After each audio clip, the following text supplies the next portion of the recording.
अब हम स्टडी करेंगे एंटीकोएगुलेंट के बारे में। एंटीकोएगुलेंट के बारे में मैंने वेन पंजर में बताया था कि जो बल्ब यूज़ होता है। तो एंटीकोएगुलेंट क्या है? एंटी मतलब रोकना, कोएगुलेंट मतलब कोएगुलेट होने से, कोएगुलेट मतलब ब्लड को जो जम जाता है उसको रोकने से, उसको बोलते हैं एंटीकोएगुलेंट।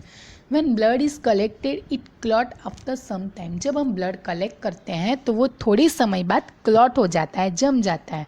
अब एंटीकोएगुलेंट का काम क्या है कि वो उसको जमने से रोकना। Anticoagulants are the chemical which is prevent the clotting of blood. वो क्या करेगा? प्रिवेंट करेगा, रोकेगा क्लॉटिंग ऑफ ब्लड को when mix with blood in a proper proportion.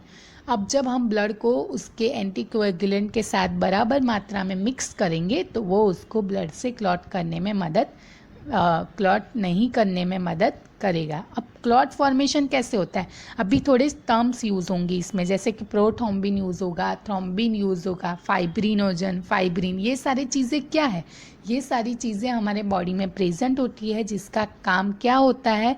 Blood को क्लॉट करना। तो अब वो क्लॉट कैसे बनता है उसके बारे में पढ़ेंगे हम। The thromboplastin release by the damage tissue और प्लेटलेट। जो थ्रोम्बोप्लास्टिन, जो मैंने बोला था अभी, जो जो टर्म्स यूज़ होंगे उसका काम ही होता है ब्लड को क्लॉट करना। तो जब कोई ब्लड का टिश्यू, हमारे बॉडी के अंदर कोई टिश्यू या तो प्लेटलेट डैमेज हो जाता है, टूट जाता है या कुछ खामी हो जाती है, तो उसमें से क्या रिलीज होता है, क्या निकलता है? थ्रोम्बोप्लास्टिन।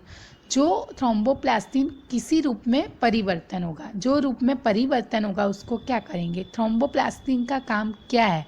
वो प्रोथ्रोम्बिन होता है जो इनएक्टिव होता है, जो अभी कार्यरत नहीं है, वो उसको क्या करेगा? कन्वर्ट करेगा थ्रोम्बिन में, थ्रोम्बिन को कन्वर्ट करके उसको एक्टिव बनाएगा।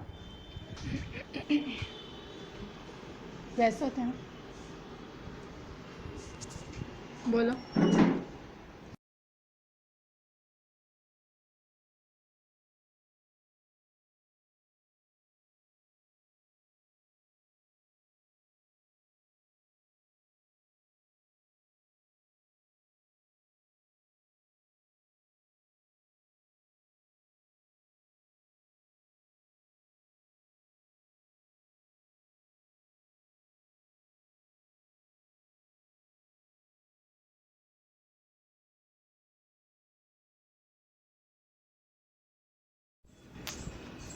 अब जो एक्टिव थ्रोम्बिन है उसका क्या काम होगा? जो प्रोथ्रोम्बिन में से थ्रोम्बिन बना है थ्रोम्बोप्लास्टिन और कैल्शियम आयन की मदद से, अब उसका क्या काम है थ्रोम्बिन का?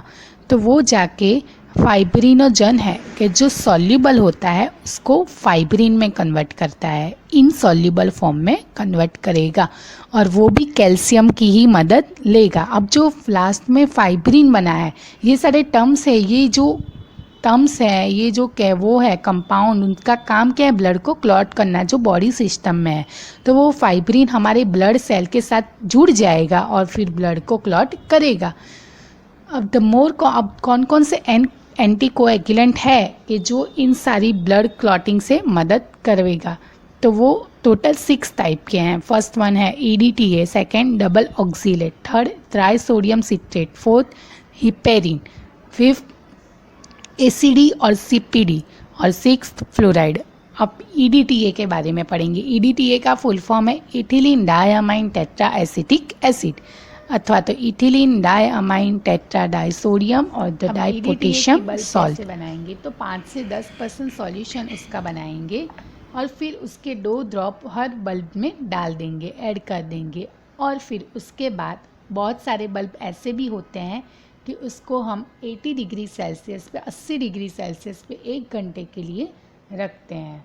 अब बल्ब जब 24 घंटे बाद कम्प्लीटली ड्राई हो जाता है, मतलब कि वो उसका जो सॉल्यूशन हमने 1-2 ड्रॉप डाला था वो ड्राई हो जाएगा, उसके बाद हम उसको यूज़ कर सकते हैं। अब इसका एक्शन क्या है? तो वो एकदम, जो EDTA होता है वो पावरफुल कैल्शियम चिलेटिंग एजेंट है। कैल्शियम जो हमारे ब्लड में होता है वो जाके उससे बाउंड होता है।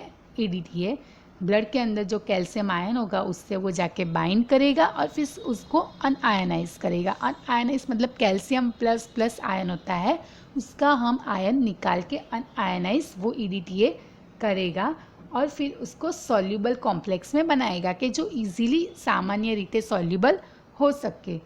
अभी इसका यूज़ क्या है, तो हम EDTA जो बल्ब होता है उसका हम क्या यूज़ किस किस टेस्ट में यूज़ कर सकते हैं, तो हम हीमोग्लोबिन चेक कर सकते हैं, RBC काउंट EDTA बल्ब में से कर सकते हैं, WBC कर सकते हैं, white blood cell count, PCV pack cell volume count, ESR का देख सकते हैं, प्लेटलेट की टेस्टिंग कर सकते हैं और DC की स्लाइड बना सकते हैं डायरेक्ट काउंट की। अभी EDTA का एडवांटेज ये है कि वो जो सेल होता है वो जैसा मॉर्फोलॉजी होता है, उसका जैसा आकार होता है वैसा ही वो उसको प्रिजर्व रखता है। सेकेंड नंबर इस डबल ऑक्जेलेट। डबल ऑक्जेलेट मतलब कि 2 ऑक्जेलेट को मिक्स करके बनाया हुआ। तो डबल ऑक्जेलेट में 3 पार्ट अमोनियम ऑक्जेलेट का होगा और 2 पार्ट पोटेशियम ऑक्जेलेट का होगा। वो दोनों कंबाइन होके साथ में एक दूसरे को बैलेंस करेंगे। बैलेंस मतलब कौन सी चीज़ों को बैलेंस करेंगे, तो swelling effect of ammonium oxalate, मतलब कि अमोनियम ऑक्जेलेट की जो स्वेलिंग मतलब फूलता है वो इफेक्ट को वो बैलेंस करेंगे, plus shrinking effect of potassium oxalate. Shrinking मतलब श्रिंक हो जाना, मतलब कि जैसे स्वेलिंग में फूलता है, श्रिंकिंग में सूख जाता है, तो shrinking effect of potassium oxalate ये दोनों को बैलेंस करता है। अब इसको हम बनाते कैसे हैं, तो 2.4 ग्राम अमोनियम ऑक्जेलेट लेंगे, 1.6 ग्राम पोटेशियम ऑक्जेलेट लेंगे और 100 ml डिस्टिल वाटर के अंदर ये दोनों को मिक्स कर देंगे। उसके बाद मिक्स होने के बाद 0.2 ml हर ट्यूब में भर देंगे, हर बल्ब में भर देंगे। तो ये जो 0.2 ml वाला एक ड्रॉप वाला सॉल्यूशन होता है वो 3 से 4 ml ब्लड को क्लॉट करने से बचाता है। क्लॉट करने से बचाना मतलब कि ब्लड को सूखने नहीं देना। अब उसमें से हम कौन कौन सी टेस्टिंग कर सकते हैं, डबल ऑक्जेलेट के बल्ब में से हीमोग्लोबिन चेक कर सकते हैं, WBC चेक कर सकते हैं, रेड ब्लड सेल काउंट कर सकते हैं, ESR चेक कर सकते हैं, ESR इरिथ्रोसाइट सेडिमेंटेशन रेट बोलते हैं उसको, PCV चेक कर सकते हैं। उसका एक्शन क्या है डबल ऑक्जेलेट का, तो वो जो ऑक्जेलेट है वो कंबाइन होगा। कंबाइन मतलब जुड़ना, वो किससे जुड़ेगा, कैल्शियम आयन जो ब्लड के अंदर होगा उससे, और क्या फॉर्म करेगा, इनसॉल्युबल